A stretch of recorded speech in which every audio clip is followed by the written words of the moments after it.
What's up, guys? It's the Ginger and the Bear. And guys, Ryan Garcia got another damn knockout with his money shot, the left hook. So today, we're gonna show you how you can rob people of consciousness harder than we're gonna need you to rob that like button. Smash that like button, left hook that like button. We need it for the algorithm. Chills every day. Chills every day. Ryan Garcia throws a really nice left hook, and there's about 3 things that he does a bit differently than your bread and butter left hook that you're taught day 1 in a boxing class. So we're gonna start with his stance. He'll go high guard, he'll go low guard, but he is a more linear fighter. He's usually the taller guy, so he does a really good job of taking advantage of his length and his stance. This is unusual right off the bat because most linear stance fighters, since their shoulders are more linear like this, in order to generate power on a hook, you need to be able to twist into it. When you're linear, there's less room to twist if you just look at the range of motion. So typically, linear guys don't have a great left hook. So how does a linear fighter like Garcia generate great power into his left hook? Well,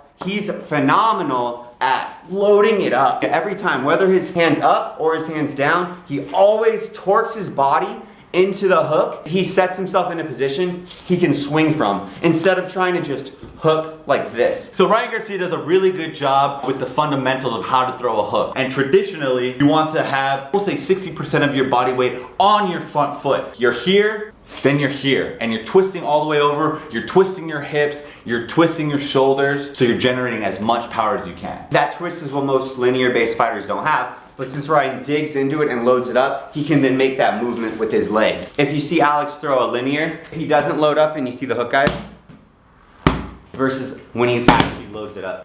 So that's the first way Ryan Garcia's hook is different. The second way is... So if you notice Ryan Garcia, he always has that full rotation. Even so much so that his back leg, his knee is actually turning like this. It's going boom. You'll see if fighters on their crosses, they'll throw so hard that they walk forward with the punch. Ryan Garcia actually throws his hook so hard that he lifts his back leg and pulls it back, and he pulls his right shoulder back. So he's really just throwing everything, his whole body weight, everything that could pull in the direction of his hook in the body is pulling it that way. So here's the difference that pull makes in the power. Damn, that was a power shot. Damn, boy, she's thick. And there's a third way that is different than a bread and butter hook, and that's how he's actually throwing his hand and the arc of the hook. If you guys are in a traditional boxing class, right, they'll always have you throw it like this. So traditionally, your fist is going to be like this. Ryan Garcia actually holds his fist like this when he's hitting. And on top of that, he's going up and over. And what that does, it basically creates a snap in your elbow. So the same way that you have that snap in your uppercut is the same snap that Ryan Garcia is getting into his left hook. So it's like a diagonal or a slope instead of just a line across the top. It's up. He also digs into his left elbow and sets it into his shoulder so he can come up with even more power. So this is what it looks like when we have everything in place. The load up, the legs and shoulder throwing back into the pivot, and the elbow snap that Garcia has as well. Ooh, that one fucked my shoulder up. So that's how he's able to generate so much power with his hook. However, if you're trying to do this in sparring, make sure you got fast fucking hands. You are creating yourself a huge liability when you're torquing that much. So the way that Garcia, he loads up, brings his arm back and torques it, he is so open to just taking a right straight.